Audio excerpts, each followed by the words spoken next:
The Megalodon was the biggest shark to ever live. Not only that, it's one of the biggest fish and the largest predator in Earth's history. They've been known to reach lengths of up to a whopping 70 feet. That's over 3 times longer than the biggest great white shark on record. The females have also been found to be around twice the size of the males. The Megalodon could swallow a small car without it even touching its teeth, if cars had been around then. Its teeth could grow to over 7 inches long. It looks like we're going to need a bigger boat, and best make it steel-plated, as this shark can easily gnaw its way through ships. The underwater terror could bite a ship clean in half, with the highest bite force ever calculated for any animal, living or extinct. The force of its ferocious bite was up to 40,000 pounds.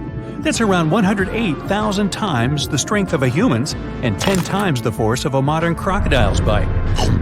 Its chomp is so strong that it makes the T-Rex's bite look about as powerful as my granny's after she's taken her dentures out. In fact, the Meg was so big and powerful that it had no natural predators.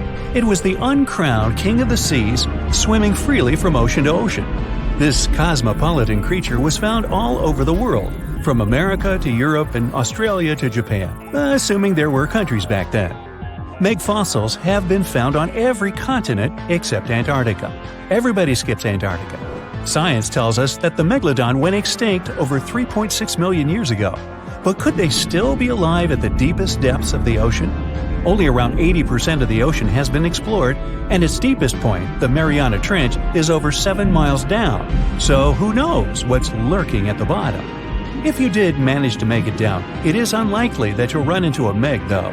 The sharks, like us, preferred warmer coastal waters. Deep ocean living would be too cold for the beasts, and food would be scarce. Their entire bodies would also have to evolve to avoid being squished by the enormous water pressure down there. It's unlikely they're still around, but not impossible. Some good news, if you do run into one, is that the shark is pretty unlikely to eat you. You are way too small a meal for the Megalodon, even if you have a couple of friends with you. This guy eats whales that are over 50 feet long. If you're having a beach party, though, it's a different story. In a beach full of swimmers, the shark very well might creep up, scooping several humans into its giant mouth without even chewing. But wait, let's rewind. How does the shark take down a 50-foot whale? It first bites off its fins, making the whale unable to swim away. It then casually munches it down piece by piece. Because of their size, sharks had to consume over a ton of food every single day just to sustain themselves, like me. All that food made the Megalodon extremely heavy. They range from anywhere between 50 to over 100 tons. For context, that's around the same as 7 to 16 adult male African elephants. To fit all this food in, their jaws had to open pretty wide. A Megalodon's jaw could span 9 by 11 feet wide. That's easily big enough to swallow 2 adult humans side by side. The fearsome name Megalodon comes from 2 Greek words, mega meaning big and odont meaning tooth. So combined, they mean what? Big tooth. And it certainly lives up to its name. Just one of its chompers is the same size as a human head. It had 276 humongous teeth in total across 5 terrifying rows. In all of history, only a couple of saber-toothed cats and the T-Rex had consistently bigger teeth. Now that's a showdown I'd like to watch. The Megalodon vanished millions of years ago, leaving only huge teeth to be found by modern archaeologists. They literally disappeared with very few traces left. Scientists believe that over time, sea levels dropped and the ocean temperatures went down rapidly. Over a third of all marine life was wiped out as the oceans cooled, and a number of animals at the bottom of the food chain plummeted. This had a catastrophic effect on the hungry predators at the top. Sorry guys. It became way too cold for these sun-loving sharks too, which made it difficult for them to reproduce since they gave birth in warm waters. The Megalodon is usually described as a sort of giant great white shark, but this is just a common myth. In fact, the ancestors of today's great white existed at the same time as the Meg. But they weren't best buddies, and were even in competition with each other. The great white shark was a better hunter, using its smaller size and agility to snap up the Meg's prey quickly. They were also known to eat Meg pups, who were only half their size. This didn't help the whole extinction thing. Even infant Megalodons were huge, coming in at just under 7 feet. While a great white was no match for an adult Meg in a head-to-head fight, they sure weren't scared of stealing their food. This only left the bigger fish and whales for the Meg, but its food supplies began to run out as the whales swam to the cooler new seas. The whales adapted to prefer the colder temperatures, leaving our friend the Meg behind. The Megalodons either starved or were frozen into extinction by the Ice Age. Rather than a great white, the Megalodon is more like a modern bull shark. It had a short snout, flat lower jaw, and huge pectoral fins to support its massive weight and size. As scary as they are, these sharks were actually caring family guys. Several Megalodon nursery areas have been discovered in Florida, Maryland, and Panama. They gave birth to their young in shallow water environments. We know this from discovering loads of tiny Megalodon teeth found in these areas. Gee, I wonder if they had nannies too. But how come there are so many Megalodon teeth out there for us to analyze? Well, due to their messy, aggressive eating habits, sharks regularly lose their teeth. They lose a set of teeth every 1 to 2 weeks. That's 40,000 teeth in a lifetime. They must rake in a fortune from the tooth fairy. Because of this, their teeth were continuously raining down to the ocean floor. Luckily for us, they're also the hardest part of a shark's skeleton, which is why so many teeth have survived and become fossilized. It's fair to say that the first discoveries of the Meg's teeth confused people. Early discoverers thought the Meg's teeth were petrified tongues of ancient serpent creatures. They even used to call them tongue stones. It's also a common myth that the Megalodon was around at the same time as the dinosaurs, although this would have been pretty cool. The dinosaurs were wiped out around 66 million years ago, but the Megalodons came much later. The oldest Meg fossil is only around 23 million years old, but it's tricky to pinpoint the exact date. After all, calendars weren't invented yet. They became extinct way before humans even evolved. The earliest Homo sapiens, which is a fancy name for the first humans, emerged about 2.5 million years ago. But what if the Megalodon shark didn't go extinct? Whale populations have dropped drastically since these guys were last around, so there'd be way fewer whales for them to chomp down on. Whales have also gotten a lot smarter and learned new defensive moves, making them way harder to take down. It's estimated that they ate around 12 tons of food each day. If they were still around and eating that much, they'd be forced to eat smaller fish, and there'd be barely enough big fish for us humans to survive on. The naughty Megalodons would also be able to track fishing boats and steal the fish that they worked hard to collect. It's safe to say we'd see a lot less fish in the aisles of your neighborhood supermarket. As our ocean temperatures are heating up again, the sharks would also thrive and reproduce faster than ever. There'd be more and more of these giant eating machines in the water, reducing our fish supply even more.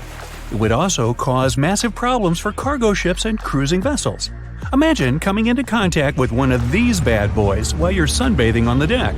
Even beachgoers would be hard hit. Megalodons give birth in shallow waters, so many of our favorite beaches would quickly become dangerous shark nursing grounds. Hey, where did that beach volleyball game go? They were playing just a moment ago. Lights, camera, action! Many of us can't even imagine a world without movies, but sharks probably don't feel the same. A study revealed that the global population of sharks and rays took a nosedive by more than 71% between 1970 and 2018. And guess who's feeling a bit fishy about it? None other than legendary filmmaker Steven Spielberg. Let's take a look at what Jaws got wrong about these toothy creatures. Sharks are not vengeful. In Jaws: The Revenge, the great white shark takes on the role of a vengeful villain, seeking revenge against the humans who dared to cross its path. Let's set the record straight. Sharks don't possess the cognitive capacity for grudges or revenge plots. They're simple creatures following their instincts, reacting to their environment, and doing their sharky thing. It means that these animals don't target humans as prey. The movie made us a little more cautious during beach outings, painting the great white shark as a human-seeking missile of hunger. Most shark attacks occur due to cases of mistaken identity, where a curious shark mistakes a splashing swimmer for a delectable seal or other marine critters. The great white shark in the movie is portrayed as a remorseless, mindless beast driven solely by its insatiable appetite for carnage. In reality, sharks are intelligent and curious creatures, playing crucial roles in maintaining the delicate balance of our ocean's ecosystems. Plus, they aren't all the same.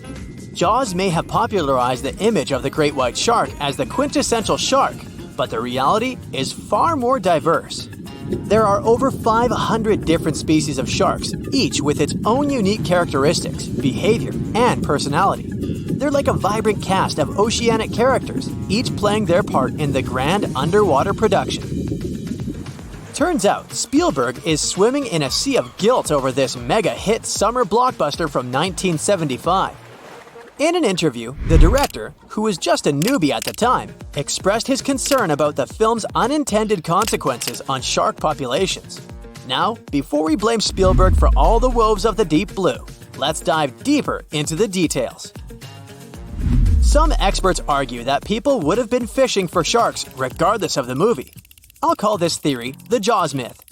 Sadly, it turns out that the most significant effect is the shark fin trade.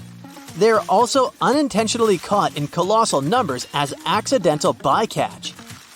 Picture this. In unregulated areas of the Pacific Ocean, where 70% of the world's tuna is fished, baited nets as long as 100 miles are set to catch those sought-after fish.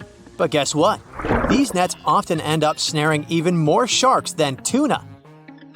From the iconic da-dum, da-dum score to the legendary "you're gonna need a bigger boat" line, Jaws introduced sharks to the masses and instilled a primal fear in the public consciousness. The movie's reputation has been swimming in troubled waters due to its portrayal of these magnificent creatures as vengeful monsters. Jaws may have made us think twice about dipping our toes into the ocean, but it's crucial to remember that it's a work of fiction designed to entertain and thrill. Funny enough, decades later, Finding Nemo mentioned the fear Jaws imposed on the audience with a twist. Do you remember the scene where Nemo and his friends encounter a group of sharks called the fish-friendly sharks? This scene presents a humorous take on the perception of sharks as predators and challenges the stereotype. Speaking of Finding Nemo, did you know the movie actually took its toll on the real-life clownfish population? After the movie came out and became a huge hit, people loved Nemo so much that they started buying their own clownfish as pets. Sales of these fish skyrocketed by up to 40%. The problem is these clownfish are usually taken from the ocean, which isn't great for their natural habitats. It kinda goes against the movie's message of leaving fish in the sea. Oops! Even though the movie promoted conservation, people went in the opposite direction. Turns out, America is the biggest buyer of these tropical fish, with over 400,000 of them being shipped into the country each year. That's a lot of fish. It's causing some serious issues, like the local extinction of clownfish in certain areas. Next up, the Harry Potter series. The popularity of owls as pets rose after the Harry Potter books and movies were released. While the impact on wild owl populations may not be as significant as with marine fish, there were concerns about people obtaining owls without proper knowledge of their care, leading to abandonment or mistreatment. After the Harry Potter movies came out, lots of fans went crazy for owls. They wanted to have an adorable companion just like Harry's Hedwig. Taking care of an owl is no piece of cake. These feathered friends can live up to 20 years and require a lot of attention. So, what happened? Well, once the Harry Potter storm eased, many owl owners realized they weren't ready for such a pet and got tired. Rescue centers all over the UK were overflowing with abandoned owls. Yep, people just couldn't handle the responsibility anymore, and poor owls ended up in the rescue centers. You see, owning an owl isn't a walk in the park. You need a big aviary, which can cost around $1,150. And these magnificent creatures need space to spread their wings. Surprisingly, keeping an owl without a license is legal, but releasing a captive owl into the wild can land you 6 months in jail or a fine of around $6,300. Harry Potter author J.K. Rowling has even pleaded with fans to think twice before getting an owl as a pet. She's made it clear that owls deserve more than being locked up in small cages. Instead, she suggests sponsoring an owl at a bird sanctuary where you can visit and ensure that your feathered friend leads a happy and healthy life. What about the 101 Dalmatians movie from 1961? This Disney film popularized Dalmatian dogs as pets, resulting in a surge in demand for the breed. Unfortunately, the popularity led to irresponsible breeding practices and the overbreeding of Dalmatians, which subsequently caused numerous health and temperament issues. To uncover these insights, scientists delved into data from the American Kennel Club, which keeps track of over 65 million dogs in its registry. They analyzed 87 dog-centric films, including favorites like The Shaggy Dog.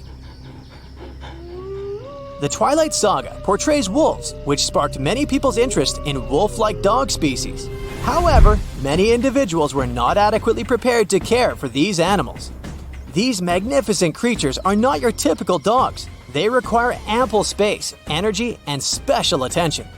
According to specialists, there has been a 120% surge in wolf-like breeds, such as Huskies, Malamutes, and Akitas being surrendered to rescue centers across the UK alone, not to mention the rest of the world. Let's blame it on Jacob Black. In 2012, when the Twilight Saga Breaking Dawn Part 2 was released, the shelter welcomed nearly 100 Huskies, 35 Akitas, and 16 Malamutes into their loving care. It's not just animals that gained popularity thanks to the Twilight movies. Remember the scene where the Bellward couple dined in a restaurant? Well, in the book and the movie, Bella enjoyed mushroom ravioli, and this dish became incredibly popular. Initially, fans flocked to the fork to taste it, but the demand became so high that the company started producing frozen ravioli, making it accessible to everyone. And this fascinating relationship between food and movies isn't limited to Twilight. To All the Boys I've Loved Before unexpectedly boosted yogurt sales. Since the movie appeared on Netflix, Korean yogurt sales have skyrocketed. Even the stock market got in on the action, with shares rising by approximately 2.6%. Fans particularly loved the scene when Peter tried the yogurt for the first time. And don't forget Game of Thrones. The popularity of the direwolf, a fictional species in the series, led to an increased demand for certain dog breeds resembling direwolves, like the Northern Inuit dog. I mean, this didn't directly impact wild wolf populations, but it did result in overbreeding and unethical practices. It seems like fantasy is a lot easier to handle than reality. Have you ever heard of an island that is regularly attacked by sharks? For many years, people living there haven't been able to find a way to stop this. Neither can they understand why sharks come there so often. So, what's going on? Why do these predators keep bothering this specific island while completely ignoring the others in the area? Let's go to this mysterious place and try to find out. July 22nd, 2015. The ocean waters near Reunion Island were clear and transparent. The western part of the island, St. Lou, had always been a great spot for surfing. But on this pleasant sunny day, one of the locals almost lost his life. A 6-foot bull shark appeared out of nowhere. Once right next to the shore, it suddenly charged at surfer Rodolphe Arriaghi. His friend, doctor and professor of geography at the University of La Réunion, Erwan Lagabriel, was nearby, talking with 2 other surfers at that moment. Suddenly, they heard some noise. Realizing that it was his friend, Lagabriel rushed to help. The shark was 65 feet away from him. He said that all of this felt like some kind of a horror movie. He rushed to Arriaghi, even though he didn't understand what exactly had happened. At first, Arriaghi's body was surrounded by white foam. It then began to turn pink, and then red. Lagabriel said later that it had been one of the scariest things he had seen in his life. Fortunately, when he swam closer, the shark had already been gone. Lagabriel knew that in most cases, a second attack doesn't happen, so he hurried to help his friend. It took them some time to get back to the shore. When Lagabriel pulled his friend onto the beach, he immediately made a tourniquet from a surfboard leash. After that, Monsieur Arriaghi was rushed to the hospital. Fortunately, this story has a good ending. Although the 45-year-old man lost his arm, he still survived. But he was one of the few lucky ones, because this horrifying story is just one of dozens that happened on Reunion Island in recent decades. Reunion Island is one of the regions of France. It's located right near Madagascar, together with its neighbor, Mauritius. They're both located at the same latitude as Australia. These two islands are very similar. They have almost the same climate and natural conditions, similar languages and cultures. But there's one huge difference between the two of them. In Mauritius, people can relax and have fun in the warm waters of the Indian Ocean, swimming with scuba gear and watching dolphins. Meanwhile, on La Réunion, locals are afraid even to put their fingers in the water. But why is that? Unfortunately, Reunion now has a strong reputation as a shark island. By 2018, 56 attacks had occurred there. From 2011 to 2016, the number of these cases accounted for 16% of the worldwide shark attacks. Now there are warning signs everywhere on Reunion. Local citizens and fishers have begun to discuss the options of large-scale shark trapping. The authorities forbid people to swim almost everywhere, except for a few more or less safe places, like, for example, a coral lagoon. And still, any fisher or scientist knows that sharks can easily get inside these coral rings. In other words, locals and tourists can't feel completely safe anywhere on the island. Meanwhile, in Mauritius, the last shark attack happened in the 1980s. People come here to relax, and everything is perfectly fine. So the question is, why in the world is La Réunion so unlucky? Dr. Lagabriel, the hero I mentioned before, set himself the goal of explaining this strange phenomenon. His study showed that over the past 30 years, the probability of a shark attack on Reunion had increased by 23 times. And in 9 out of 10 cases, it turns out to be a bull shark. If you haven't heard about it, this creature looks exactly like what you would imagine when you hear the word shark. It's one of the most popular species and the one that you often see in different movies and cartoons. These sharks live in tropical and subtropical waters in all oceans. Most often, they're found, yeah, you've probably already guessed, in the southern waters between Australia and South Africa. This place is even nicknamed a shark highway because these predators really like to chill around there. This is also one of the most aggressive shark species, and it's very dangerous for humans. Unfortunately, it's also very tolerant to different water salinity, which means they can basically swim even in fresh water and be totally cool with it. But why do all these Reunion Island attacks happen so often? Well, there are many theories and many different factors that might play their role in all this. Marc Soria, a researcher at the IRD, the French National Institute for Research and Development, decided to conduct a study together with his team.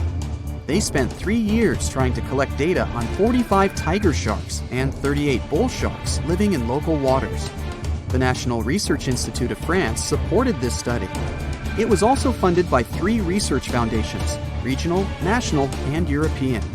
That's when you know that the problem is serious. And now, here are the main theories developed by Soria's team and Lagabriel. The first one is excessive fishing. Experts suggest that long-term fishing and catching small reef sharks, which competed with dangerous sharks for food and territory, eventually led to these dramatic consequences. Unfortunately, when predatory bull sharks ran out of food, they just had to go looking for it near the coast. For bull sharks, surfers on Reunion look like sick, weakened fish, and therefore an easy meal.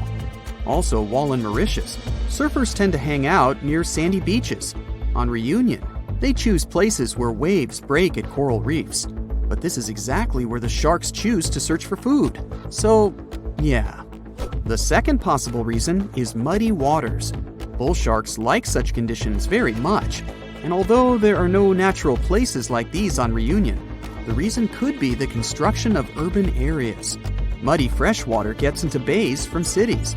This water attracts sharks, and this is where the attacks take place most often. But then we can ask again, why not Mauritius? Urbanization is also in full swing there after all. There are many places in Mauritius where sewage waters flow into the ocean. Well, then we can conclude that this is not the only factor. There have to be others. For example, there is an active volcano, Piton de la Fournaise, on Reunion Island. Thanks to this beautiful volcano, there are rich flora and fauna on the island. And and this could be great if it didn't attract too much attention from predators.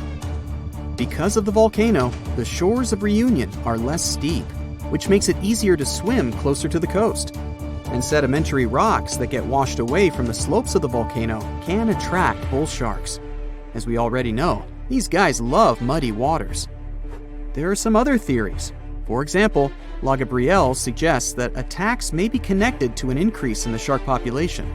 Or maybe that's because these creatures become more aggressive during mating periods. Some people assume that all of this could be Mauritius's fault because they banned catching and selling sharks for meat. But Saria and other experts strongly disagree with this. Not many people on both islands bought this meat to make any significant difference. Anyway, this whole situation caused a lot of tension on Reunion. A big part of the population now supports the idea of catching sharks on a large scale. They also built some underwater fences near the island, and the maintenance of these fences costs $1 million a year. It may seem pretty extreme, but drastic times require drastic measures. But despite all these terrible stories, in general, sharks aren't nearly as dangerous as we think. They almost never attack divers, unless a person provokes them. Experienced divers often compare sharks with stray dogs. These animals shouldn't be feared, but should be respected. Anyway, let's hope that La Reunion will be able to solve this problem, and people will be able to swim in its warm, beautiful waters again.